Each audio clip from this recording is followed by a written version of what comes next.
네, 안녕하세요. 포토샵 데이트의 김기덕입니다. 오늘 공부해 볼 것은 사진가가 카메라로에서 해야 될 7가지 작업이라는 내용으로 공부해 보도록 하겠습니다. 제가 이제 이런 내용들을 올리고 주변에 이제 지인들한테 이렇게 얘기를 들어보니까 이 하나하나 내용을 다 알겠는데 그러면 도대체 우리가 카메라로에서 뭘 해야 되냐? 어떤 건 해야 되고 어떤 건 안 해도 되냐? 그리고 중요한 게 뭐냐? 이런 걸 물어보시더라고요. 그래서 제가 7가지로 한번 정리를 해봤습니다. 그리고 이 두 번째 광학이라고 하는 패널에 들어있는 색수차 제거와 프로필 교정. 이 부분은 지금 이제 처음 설명하는 건데요. 시즌 3에서는. 시즌 1에서 설명이 다 돼 있는데 거기서는 영문 버전이었죠. 그런데 이번에 한글 버전으로 처음 설명하는 거고요. 광학 패널에 대해서 설명을 하고 그리고 나머지 7가지를 쭉 설명해 보도록 하겠습니다. 자, 그럼 먼저 이 광학 패널에 대해서 한번 먼저 설명을 해볼 건데요. 일단 광학 패널을 설명하기 위해서는 이런 예제가 하나 필요합니다. 여기 보시면 제가 안내 표지판을 일부러 찍어놨는데 여기 왜 이걸 찍었냐면 흰색 바탕에 검정색 글씨가 있을 때 가장 색수차가 잘 보입니다. 자, 더블 클릭해서 열었습니다. 그리고 이 새로 바뀐 카메라 로에서는 필름 스트랩의 위치를 바꿀 수 있는데 지금 아래로 가 있잖아요. 이 밑에 있는 이 부분을 한번 꾹 눌러 보시면 이 안에 수평, 수직 이렇게 있습니다.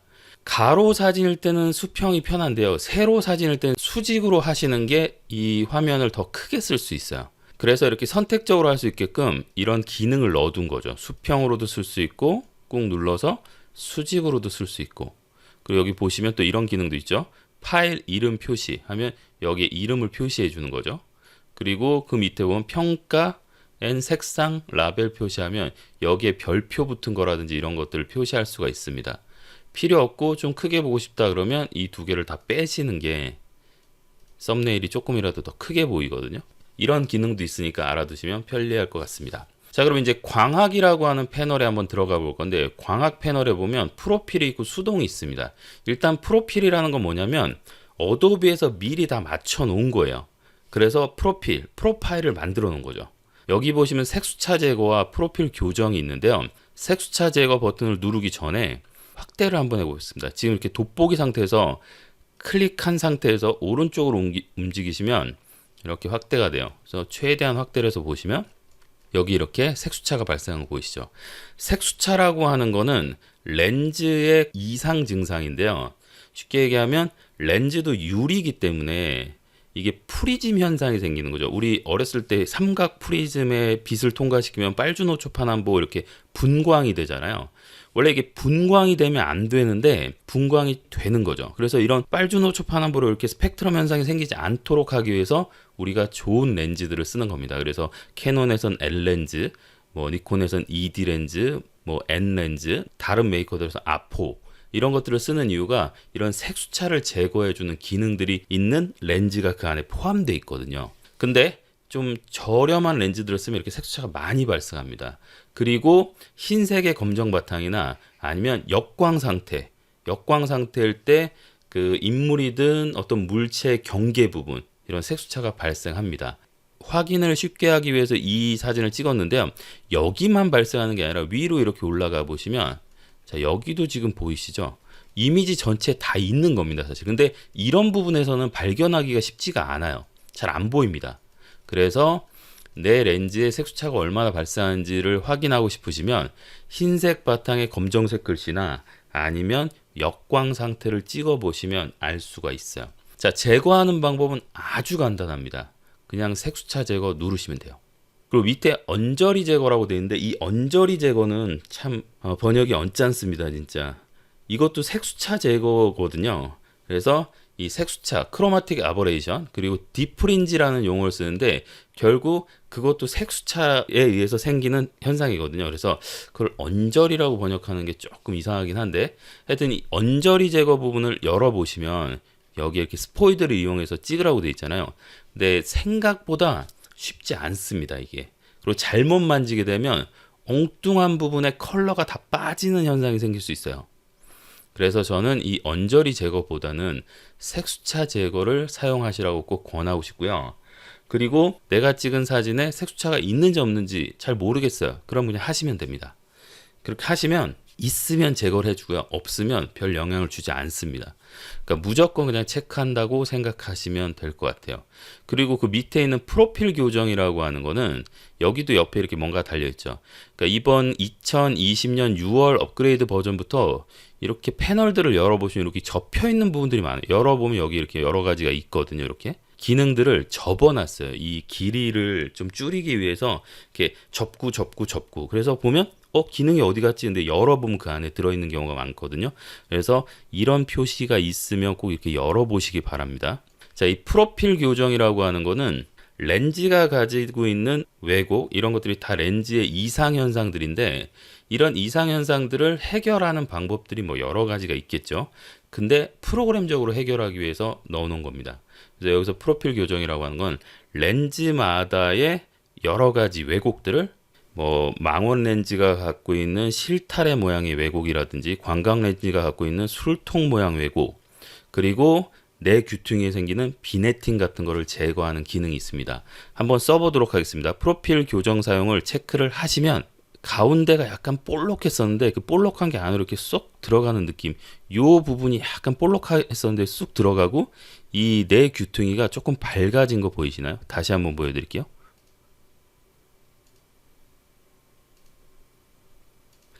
그리고 나서 옆에 있는 삼각형을 열어보시면 이 안에 제조사, 모델명, 프로필 이렇게 나오죠. 이게 무슨 말이냐면 카메라 제조사마다의 렌즈들을 다 이렇게 프로파일로 만들어 놓은 겁니다. 거의 웬만한 렌즈는 다 있다고 보시면 돼요. 그리고 밑으로 가보시면 이렇게 왜곡하고 비네팅을 추가로 더 조정할 수 있게 돼 있어요. 그래서 왜곡을 이렇게 더 조정한다든지, 보이시나요? 비네팅을 더 제거하거나 이렇게 밝아졌죠? 어두워지고. 근데 기본적으로는 이 체크를 그냥 이렇게 사용만 해주시면 이렇게 교정이 됩니다. 그래서 이 부분 두 가지가 있는데 색수차 제거는 꼭 하셔야 되는 거고요. 정말 꼭 잊으시면 안 되는 거고, 프로필 교정은 사실 좀 선택적으로 하셔도 됩니다. 이 프로필 교정을 사용 안 했을 때 이 느낌이 있거든요. 이게 우리가 렌즈가 갖는 어떤 느낌들이 있어요. 광각 렌즈가 주는 느낌, 그 다음에 좀 왜곡, 이런 것들이 있거든요. 그런 왜곡이나 이런 것들, 그 다음 비네팅, 이것도 그냥 그 자체로 괜찮을 수 있거든요. 그게 그 렌즈의 특성이기도 하고, 그래서 그 렌즈의 특성을 일부러 쓰고 싶을 수도 있어요. 그럴 때 프로필 교정을 사용하시면 그게 너무 깔끔하게 없어져 버리거든요. 그래서 저는 이 프로필 교정 부분은 선택적으로 사용하시라고 꼭 말씀을 드리고 있고요. 색수차 제거는 무조건 필수입니다. 색수차 제거, 프로필 교정 두 가지를 잘 보셔서 쓰시면 됩니다. 그렇게 하고 이제 기본으로 이렇게 돌아오시면 되죠. 자, 잠깐 여기서 완료를 누르면 지금까지 조정한 것만 저장이 되겠죠. XMP에. 자, 이렇게 잠깐 저장을 하고요. 그럼 여기에 이런 표시가 뜨는 거 보이시죠? 그럼 뭔가 조정이 됐다는 뜻입니다. 다시 원노트로 가서, 자, 이렇게 보시면 지금 제가 이제 작업 과정 그 7가지 작업이라고 해놨는데 그중에 1번이 작업 과정, 2번이 광학, 3번이 밝기, 4번이 명암 대비, 5번이 채도, 6번이 색입니다. 우리가 밝기, 명암 대비, 채도, 색 이미 다 공부했죠. 그리고 광학 오늘 설명했습니다. 그리고 그 위에 보면 작업 과정이라는 부분이 있는데 이 부분은 전에 잠깐 설명을 한 적이 있어요. 근데 그 부분을 다시 한번 보고 넘어가겠습니다. 그러면 이 7가지 순서로 제가 쭉 진행을 한번 해보도록 하겠습니다. 자, 다시 이 이미지를 열고요. 카메라 롤로 열어서, 자, 기본에 들어가기 전에 제일 먼저 해야 될 일이 뭐냐면 이 이미지 아래쪽에 있는 여기 글씨 있죠. sRGB 어쩌고 저쩌고 쭈루룩 써있는 이 부분을 클릭하시면 이게 뭐냐면 작업 과정, 워크플로우 옵션입니다. 그래서 색 공간을 뭘로 할 거냐, 심도를 어떻게 할 거냐, 크기를 어떻게 조절할 거냐, 그 다음에 샤픈을 얼마나 줄 거냐, 그리고 이 스마트 오브젝트로 열기 부분은 후에 따로 공부하도록 하겠습니다. 좀 빨리 보고 싶으신 분은 시즌 1에 다 있습니다, 사실. 자, 여기서 일단 색 공간, 여기 지금 색상 공간이라고 번역을 했는데 이것도 사실 오역입니다. 색과 색상은 달라요. 색이 좀 더 큰 의미고요. 그러니까 우리가 색상이라고 번역할 때는 휴라고 썼을 때 보통 색상이라고 번역합니다. 근데 여기선 분명히 영어 버전에 컬러 스페이스거든요. 그러니까 컬러라는 용어는 색상이라고 번역하면 안 돼요. 그냥 색이라고 번역하시는 게 맞습니다. 그래서 컬러 스페이스는 색 공간입니다. 색 공간. 그리고 밑에 이 공간이라고 되어 있는 건 색 공간을 그냥 줄여서 스페이스라고 해놓은 거라고 생각하시면 됩니다. 자, 여길 눌러보시면 예전에는 사실 이 밑에 있는 것들은 하나도 안 보였었거든요. 근데 이걸 왜 보이게 해놨는지 사실 저는 의문이에요. 이 밑에 있는 거 쓰면 안 되거든요. 기본적으로. 우리가 이 위에 있는 것들만 쓰셔야 됩니다. 이 중에서 색 공간이 가장 좁은 게 sRGB예요. 그 다음에 어도비 RGB랑 컬러 매치랑 거의 비슷하고요. 그리고 디스플레이 P3가 조금 넓고요. 그리고 프로포토 RGB가 아주 넓습니다. 그래서 이 중에서 어떤 걸 쓸 거냐는 본인이 결정하시는데, 일반적으로 인터넷, 갤러리나 이런 용도로 난 많이 쓴다 그러면 sRGB가 기본이 될 것이고요. 프린트를 한다. 그 중에서도 파인아트 프린트, 그러니까 잉크젯 중에서 뭐 8색, 10색 이렇게 되는 그 프린터들이 있죠. 그런 프린터들을 이용한다 그러면 어도비 RGB를 쓰셔도 되고요. 그리고 나는 프린트 자체를 내가 직접 할 수 있고 내가 컨트롤할 수 있다 그러신 분들은 프로포토 RGB도 쓸 수 있습니다. 그리고 이제 디스플레이 P3 같은 경우는 애플에서 지금 현재 밀고 있는 프로파일이라고 보시면 되는데요. 뭐 아이패드라든지 아이폰이라든지 이런 데서 보이는 색 공간이 P3라고 보시면 돼요. 그래서 디스플레이 P3 또는 뭐 DCI P3 이렇게 돼 있는데 살짝 원래 다르지만 하여튼 그냥 같다라고 생각하시면 될 것 같습니다. 그래서 보통 제가 이거는 전에 그냥 sRGB로 일단 하자 이렇게 얘기했었어요. 또 만약에 난 프린트를 하는 작가다. 그러면 어도비 RGB를 기준으로 쓰시는 게 사실 좋습니다. 그리고 당연히 심도는 작업을 포토샵 가서 추가적으로 더 할 거고 그렇다면 16비트로 하시는 게 훨씬 더 화질의 열화, 그러니까 포토샵에서 추가적으로 더 작업을 했을 때 화질이 열화되는 걸 막을 수가 있어요. 자, 그리고 지금 눈썰미가 있으신 분들은 방금 요 부분을 보셨을 수 있는데 보세요. 어도비 RGB 상태고 sRGB 상태예요. 자, 보세요. 어도비 RGB 상태. 제가 프로포토로도 바꿔볼게요. 자, 그랬더니 그래프가 이 프로포토가 더 좁은 것처럼 보이죠. sRGB는 더 넓은 것처럼 보이고요.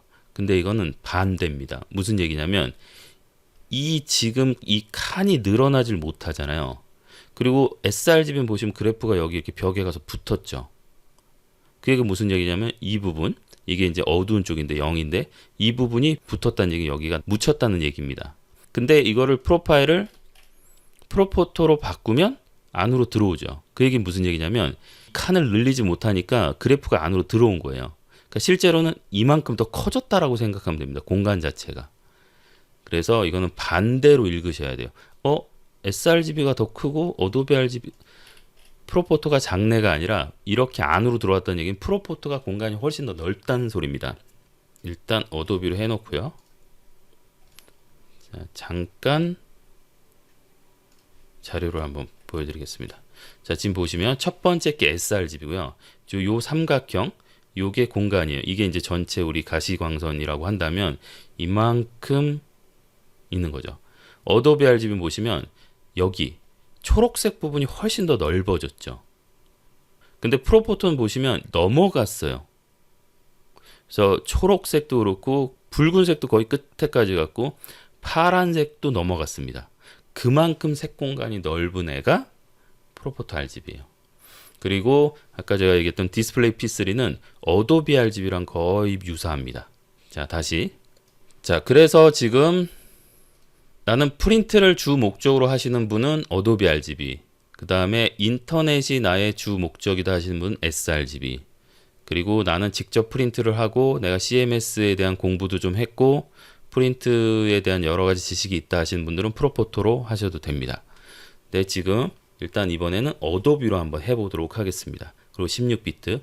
그리고 이미지 크기 같은 경우는 우리가 이미지 크기는 여기서 키울 수도 있고 포토샵에서 키울 수도 있는데 당연히 로우 파일 같은 경우는 내가 확대를 해야 된다면 여기서 조정하시는 게 더 좋아요.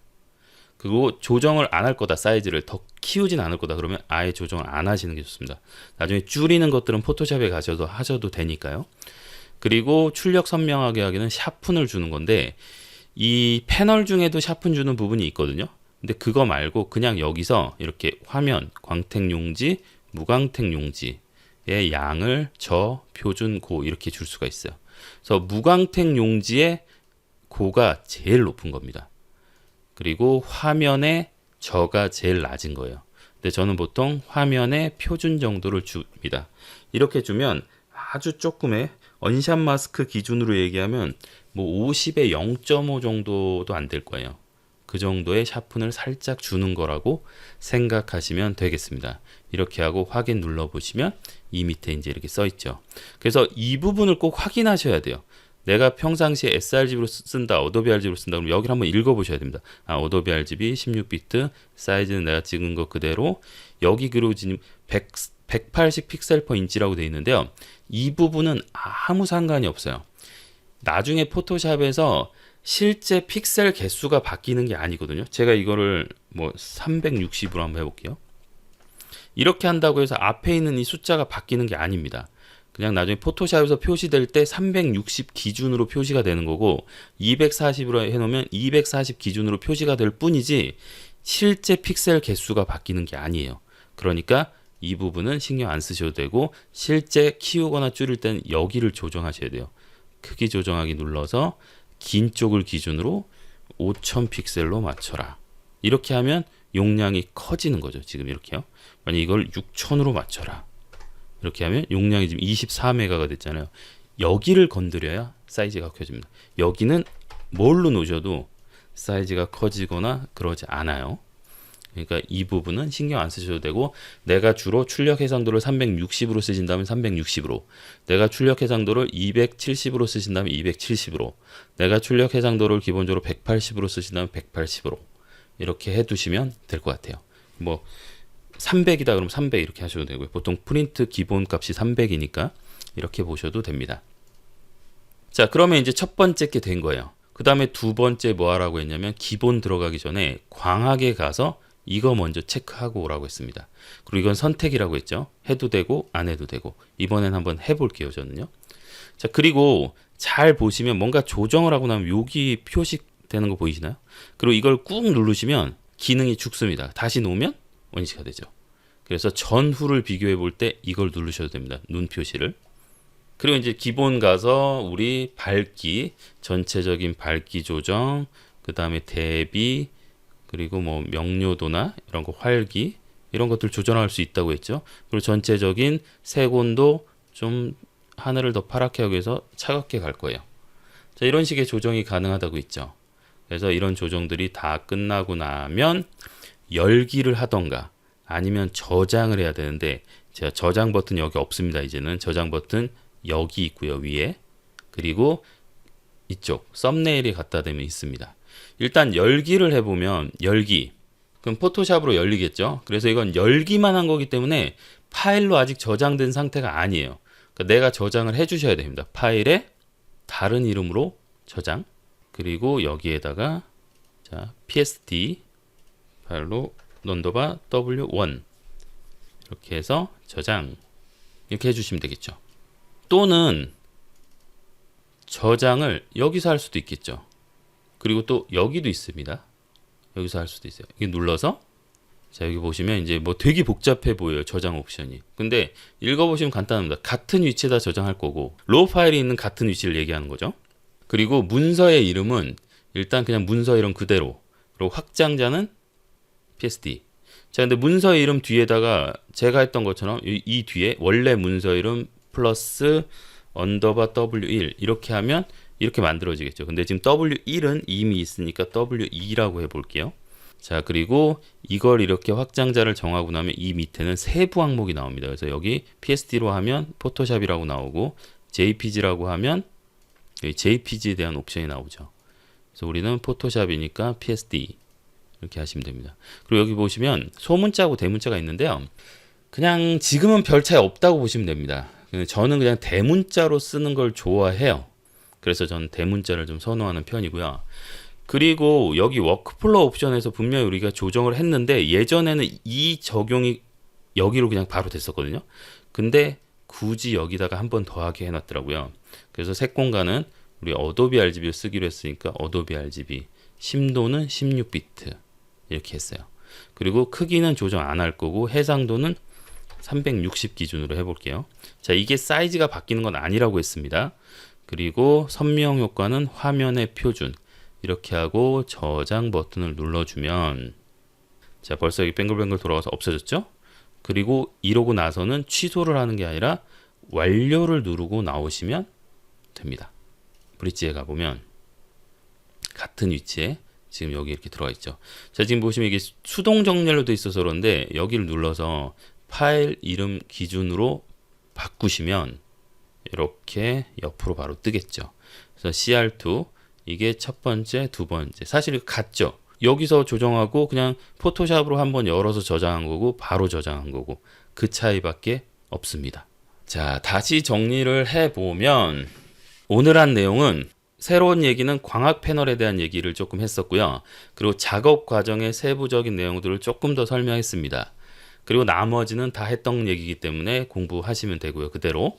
그래서 우리가 이제 사진가가 어떤 사진 로우 파일을 찍어서 카메라로 해서 해야 되는 7가지. 첫 번째, 작업 과정을 정해야 되고요. 그래서 색 공간은 뭘로 할 건지, 그 다음에 심도는 어떻게 할 건지, 이런 것들 정해야 되고, 이미지 크기 조정. 그래서 사이즈를 키울 건지 줄일 건지, 그대로 갈 건지, 그리고 출력 선명하게 하기, 샤프닝을 주는 거라고 했죠. 그 부분을 조정하시면 되고, 그리고 밑에 보시면 여기 이게 포토샵이라고 하는 게 하나 더 있는데 이거는 이 스마트 오젝트 부분이었어요.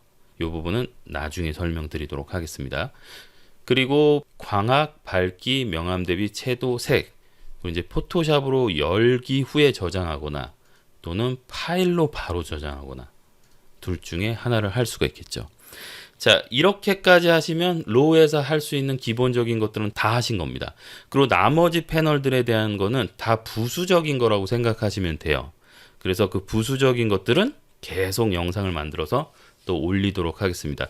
시즌 1에 있는 영문으로 된 부분은 다시 새로운 버전, 그러니까 한글 버전이기도 하고 2020 6월 이후 업데이트 버전이기도 한 걸로 다시 다 설명을 드릴 거고 추가된 거라든지 이런 것들이 있으면 계속 공부를 같이 해 나가도록 하겠습니다. 지금까지 포토샵 데이트의 김기덕이었습니다.